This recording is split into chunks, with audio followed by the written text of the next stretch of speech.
Hello and welcome to EPG Pathshala. This is Professor Srinivas Reddy, former professor of Public Administration, Kakatiya University, Warangal, Telangana State. Today we will be discussing about one of the very fascinating thinkers of public administration, namely Mary Parker Follett. Mary Parker Follett has the singular distinction of being perhaps the only female administrative thinker. Perhaps Lillian Gilbert also has made her own little contribution, but she is considered to be one of the major contributors to the thought process in the subjects of public administration and management. In this lecture, we shall cover three aspects relating to Mary Parker Follett. The first is about her biosketch or biodata as to what are her details, personal details and educational details. The second is the major ideas of Mary Parker Follett. And lastly, a very kind of critical evaluation of the contributions of Mary Parker Follett. We'll start with the biodata of Mary Parker Follett. Mary Parker Follett was born in the year 1869 and died in the year 1933. She was one of those management experts who took keen interest in social administration and social work. Now, this is a rarity.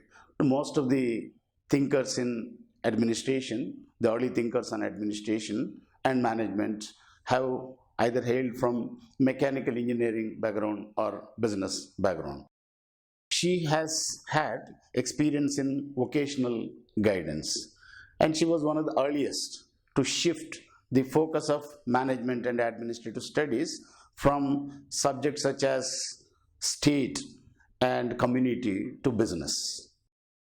Major works of Mary Parker Follett are: number one, the Speaker of the House of Representatives. Second, this was published in the year 1896. The New State, published in the year 1920. And one of the more important works, Creative Experience, published in the year 1924. Dynamic Administration, which is actually a collection of works authored by Mary Parker Follett, but edited by Metcalfe and Urwick. And this was the book's name is Dynamic Administration, published in the year 1941. Coming to her major ideas, Mary Parker Follett's chief ideas are: number one, the concept of constructive conflict. Secondly, the concept of power, authority, and control. Thirdly, the concept of coordination. And finally, the concept of leadership. We'll have a discussion of Mary Parker Follett's basic contributions, starting with the concept of constructive conflict. Generally, it is assumed that conflict is destructive, and most of the managers or administrators think that conflicts have to be avoided at all costs. And they get worried if there are ever some conflicts in the organization, and conflicts are perennial in every organization, and more so in public organizations. Follett says that conflicts are only but natural. Conflicts are all not destructive. In fact, she is of the opinion that conflicts bring to the fore the contending ideas on some particular problem. Generally, in human life, we tend to overstate one side of the issue. Every development, every phenomena has two sides, both the positive and negative. Depending on our own particular position, we try to justify one-sidedly whether it is useful or harmful. But Mary Parker Follett says that conflicts are inevitable and conflicts are also useful. Now, this is where she says that some of the conflicts can be constructive. Now, just to take a small example from our day-to-day life. Say, for example, there is a village in which there are two contending groups or two leaders are vying for the position of, let's say, Sarpanch of the village or the Mukhya of the village. Now, in the election, both sides will articulate their viewpoints. They will talk about issues of development. Arguments and counter arguments will come, and these things will have the effect of educating the ordinary people. They will get to see both sides of the problem, and therefore, this is a very important way, important condition for taking a proper step. So, this is how she defends conflicts as a natural condition and also inevitable condition, and also, in a sense, conflicts are not really bad, and maybe a situation where there is no conflict is something perhaps indicating the ill health of the organization. Follett goes further and says that there are three ways in which, in an administrative organization, the conflicts are resolved. And these are the general ways. Maybe there are ever so many ways of resolving conflicts, but basically all of them would be falling into the following three types. One of them is domination. The second is compromise. And the third is integration. Domination here means that if there is a conflict, there are always two sides to the conflict. Conflict will not arise unless there are two contending sides. Now, between the two sides or among the two sides, there is one side or one group, one individual who is very dominant. Maybe the dominance is because of his higher level of articulation, maybe his higher level of information, insight, or physical power, or money power, or whatever kind of power one has or the group has, they tend to dominate and win the conflict in their favor. Now, in the resolution method, the first method of resolution, which is through domination, the conflict gets resolved. The victor or the winner will have the pride and will have his way. The loser will be very uncomfortable. He would be always looking for opportunities to take it back. Whenever it is possible, he or she would wait for his or her time to just make good the loss one has suffered, really or imaginatively.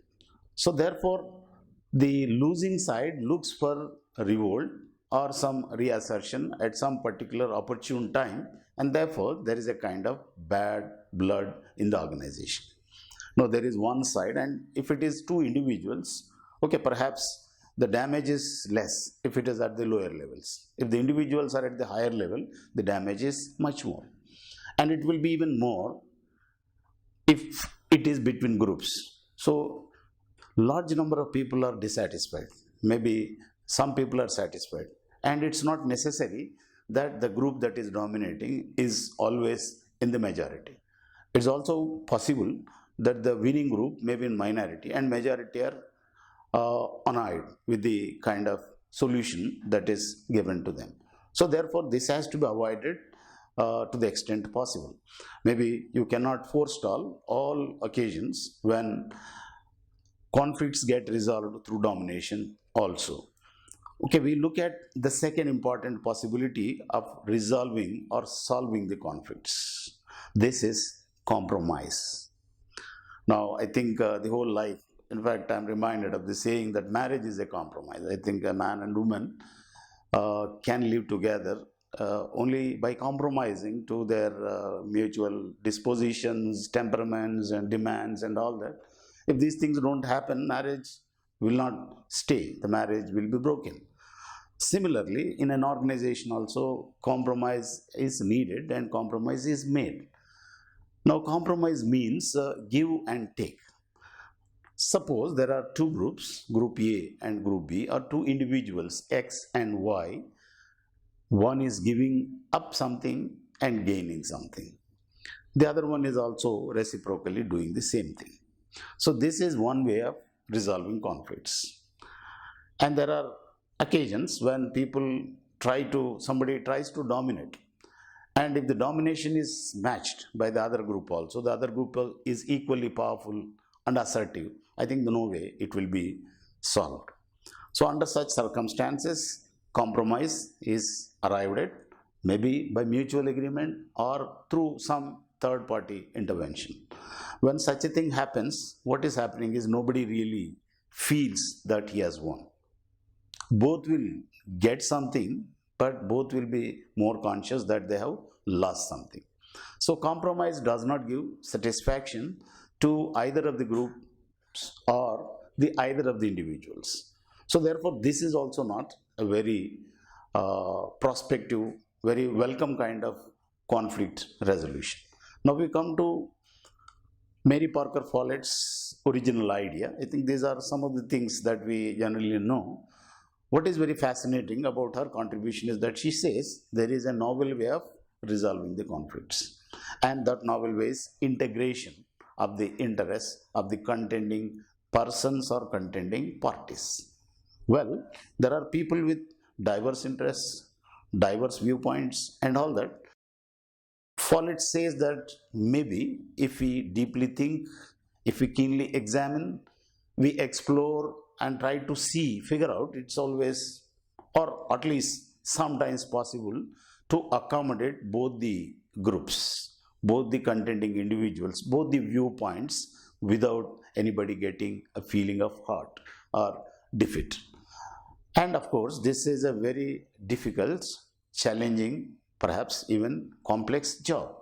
But this is the only way in which organizational conflicts can be constructively resolved. Say, for example, just to give an example from a village life, maybe that there are two farmers who are planning to buy a piece of land which is being offered for sale by some individual farmer. Farmer X, farmer Y are contending. Farmer Z wants to sell away a piece of land.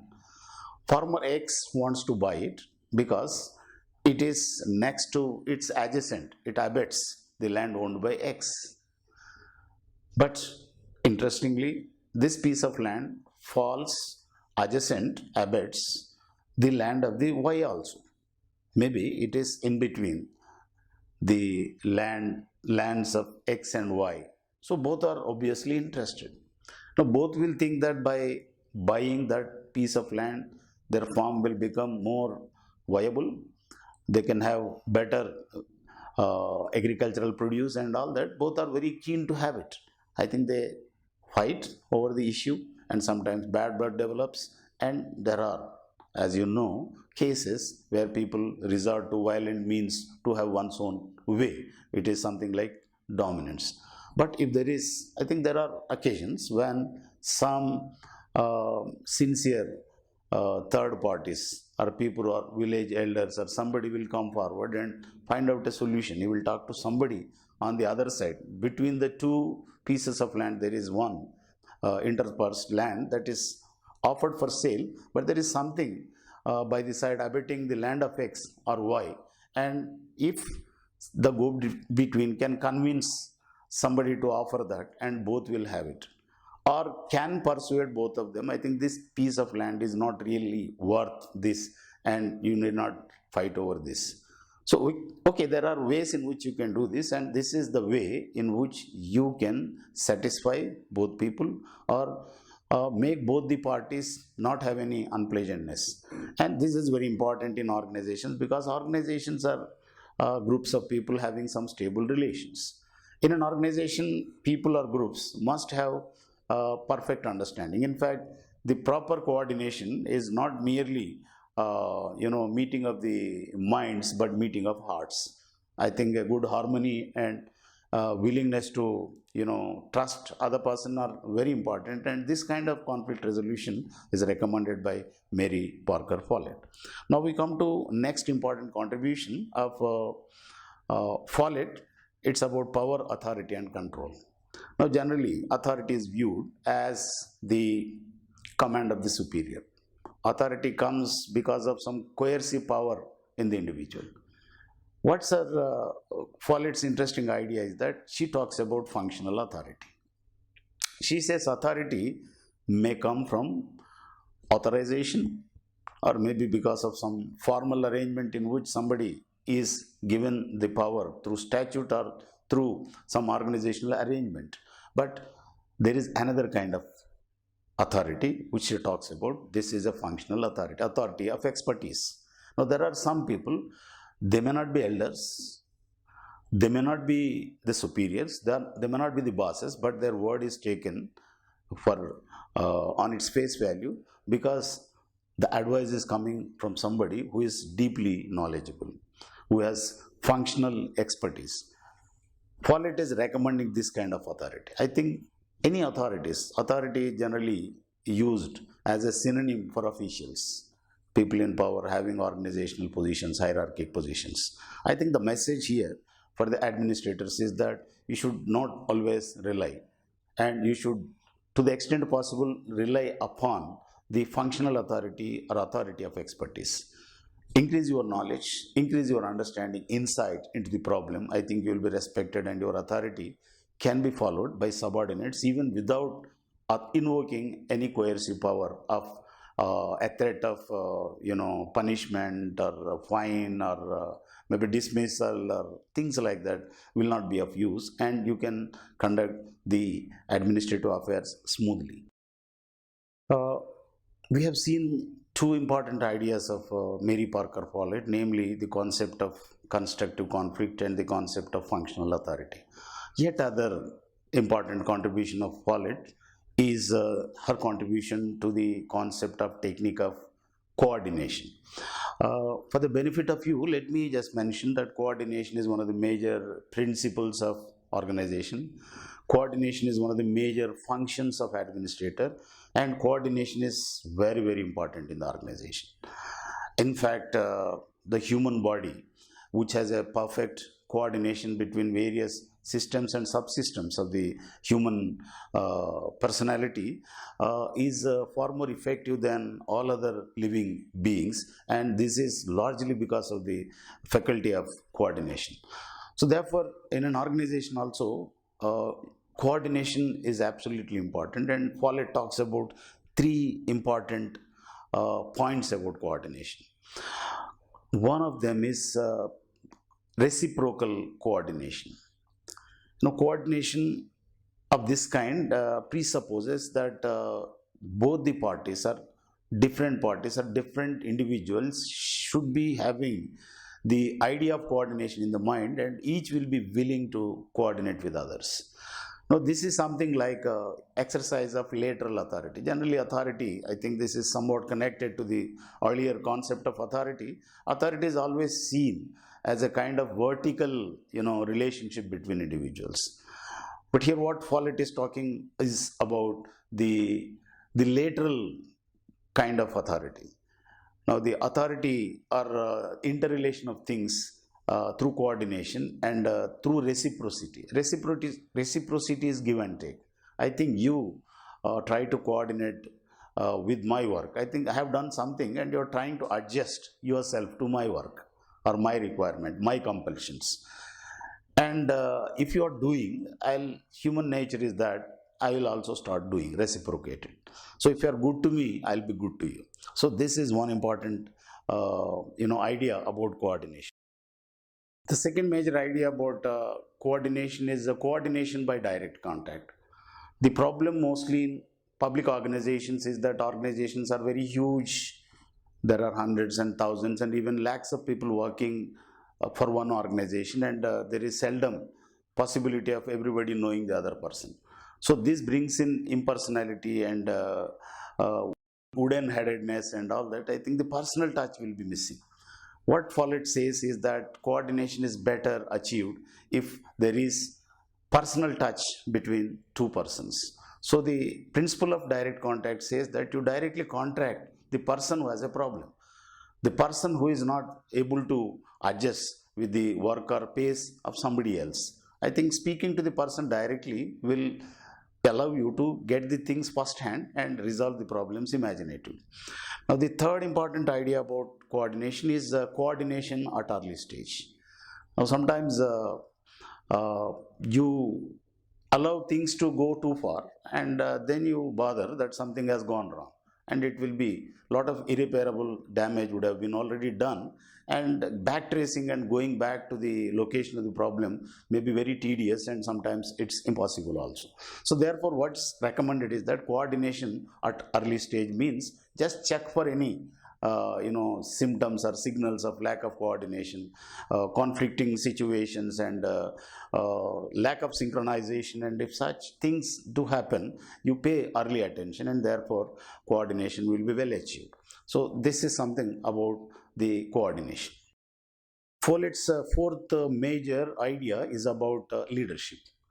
Leadership is a very, very important concept and phenomena. I think the nations or the organizations, both business and public, the governmental organizations, the basic problem in most of them is lack of leadership. If there is a good leader in the organization, I think the organization will move forward. I think we have somewhere, while talking about administrative theory or discussing, coming to know about administrative theory, we would have discussed about Henry Fayol, who has made a big change in the organization, which was in deep losses. He made it most profitable organization. So change of one person can mean a lot of things for the organization. Therefore organizations leadership is of vital importance. Some of the very important ideas of Follett are: number one, what is a leader? Leader is one who energizes others.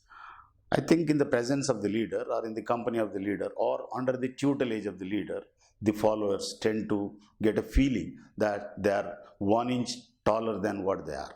They get a feeling that they are big people. I think some kind of the magnificence in the personality of the leader gets reflected in the subordinates also. Subordinate becomes very confident, and he will be asserting, and he will be performing his functions well. So leadership is basically energizing the subordinates or associates. The second important aspect of leadership, according to Follett, is leader should develop initiative. Now, initiative is the ability to to move forward first. People with initiative are those who do the first things, taking the first step. Now, all others are hesitating. Maybe people are dilly-dallying, whether to go forward or go backward. But there is one guy who comes forward and says that I'll take the lead, I'll go forward. So initiative is taking the first step. Initiative is finding solutions where others are not able to find.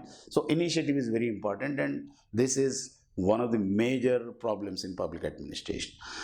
Now, one of the criticisms against Max Weber's model of ideal type of bureaucracy is that bureaucracy is something because of its rule mindedness, goal mindedness. What really happens is that the initiative of the individuals is killed. Now, this is also sapped. Initiative is also sapped by the concept of hierarchy. You have to follow the dictates of the superior. Okay, therefore, initiative is missing, and therefore, Follett is saying that second important function of leader is to develop initiative among subordinates. Maybe by giving more freedom, by having a liberal look at what they do, and also encouraging them, correcting them, and infusing confidence perhaps, are ways in which the initiative of the subordinates can be increased. As we have seen, the functions of leader, according to Mary Parker Follett, are energization and development of initiative. The third important thing that a leader should do, as far as followers are concerned, is to draw the best from each individual. No, leader's job is to get optimum or maximum from each individual under his charge. There are ever so many situations that people are idling, they are not doing their best, and they are gossiping, they are doing things at a slow pace, they are soldering, and these are all various problems that are there in administration, and more particularly in public administration. Because the private work is somebody's work, whereas government work is nobody's work. Everybody's work is nobody's work. So therefore, these are the problems, and therefore leader has to do these three things. Now, coming to the coordination principle once again, which Mary Parker Follett talks of, uh, and she says leadership's job is basically threefold. These are the three functions, but additionally, she is also talking about three other things. One job of leader is ensuring coordination in the organization. Secondly, the leader has to define the purposes or objectives for which the organization is in existence. Define the purpose. Now, it appears as if, is it necessary for one leader to come forward and say what is the definition or what is the purpose of the organization? Everybody knows. But uh, frankly speaking, there are ever so many people working in organization, they are not really aware of the central purposes. Reason perhaps is that they were never stated so categorically and clearly. Of course, these days there is, I think we are talking about concepts of strategic management, which is invoking, which is requiring the managers and administrators to develop a vision statement and mission statement. And these are the reflections of the purposes. I think this is the job that the leader has to do. Define the purposes of the organization, ensure coordination. And thirdly, they have to anticipate also. A leader should be a visionary. A leader should foresee what's going to happen in the years or times to come. It's not that he looks for organization to move, slide from one stage to another, but he should be keenly thinking as to what's going to happen, whether the organization will be stable or will it face some big challenges, or are there any opportunities in the horizon, are there any big opportunities to expand and consolidate or to move forward and to do something excellent. So these are all the things the leader has to do. So the leader has to be a coordinator, he has to be a giver of the purpose, and finally he should be a great anticipator. He should have the ability. I think this is the sense of planning, the sense of anticipation is very important, and because of this ability of anticipation, leader will make all preparations for future contingencies. Well, these are some of the major ideas of Mary Parker Follett. We come to the last leg of the lecture or presentation. We'll have a little critical appreciation of Mary Parker Follett. Let me just mention that critical appreciation does not mean finding fault with somebody's contribution. Critical appreciation literally means it is trying to know both the good and bad of it. Now, coming to the positive side, I think one thing that was already mentioned is that she's perhaps the lone female making a contribution to administrative theory and management theory. And some people say that in addition to her, there is also Lillian Gilbert, and who has made some contribution to time and motion studies and all. But in comparison to Follett, I think Lillian Gilbert's contributions are not, they pale into insignificance. We say that Henry Fayol is the father of management. But somebody interestingly raised the argument, who is the mother then? Now, the mother of management, some people say, is Mary Parker Follett. Mary Parker's Follett's major contribution is, I think, she has been a kind of bridge between the classical theory and the neoclassical or behavioral theory.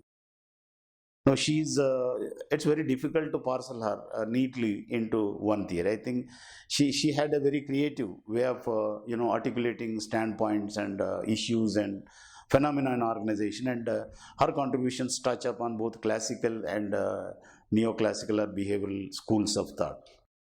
Her one more important positive point of Follett is she has located her theory in the context of democracy. She has philosophized about the democratic administration, how democratic administration should be. I think as in the concept of leadership or coordination, we have seen our major ideas where the onus is on the leader. In whichever situation the leader or the ruler does more than the ruled, I think that's a democratic way. Democratic essence is that the leader should work more than the followers. So she's carving out some roles for leaders, which are very innovative and fascinating, and which put the onus on the leaders. Therefore, our ideas are very novel and refreshing. Another major point that needs to be seen about her contributions is she is a forerunner to a new type of organization known as matrix organization or the project kind of organization. Earlier, we were familiar from the writings of administration and management thinkers about two types of organizations, vertical organization and flat organization. She talks about a third kind of organization, and this is a matrix organization. Motorola company has tremendously profited from this kind of organization. She is also a contribution. Now, she also talks about the last thing, that is in the society, in the public sector particularly, there is turmoil and conflict. I think there are many countries. India perhaps is fortunate to have a stable and peaceful democracy, but everywhere there is turmoil and there are conflicts and all that. The ideas of Follett can be expanded to cover the statecraft or major issues of society and governance and all that. I think what she is talking about, the constructive conflict resolution, is applicable to wider areas, and therefore her contribution has to be viewed as something very fascinating. Now, only perhaps one criticism that you will have is that she cannot be parceled into one particular theory of management or administration. Well, friends, I think we have covered the contributions of Mary Parker Follett. Let me just recapitulate what has been said. Mary Parker Follett is a very fascinating writer, perhaps the lone major thinker of administration and management. Her ideas are very novel. She has democratized administration, and she has given very fascinating ideas about how to run administration democratically.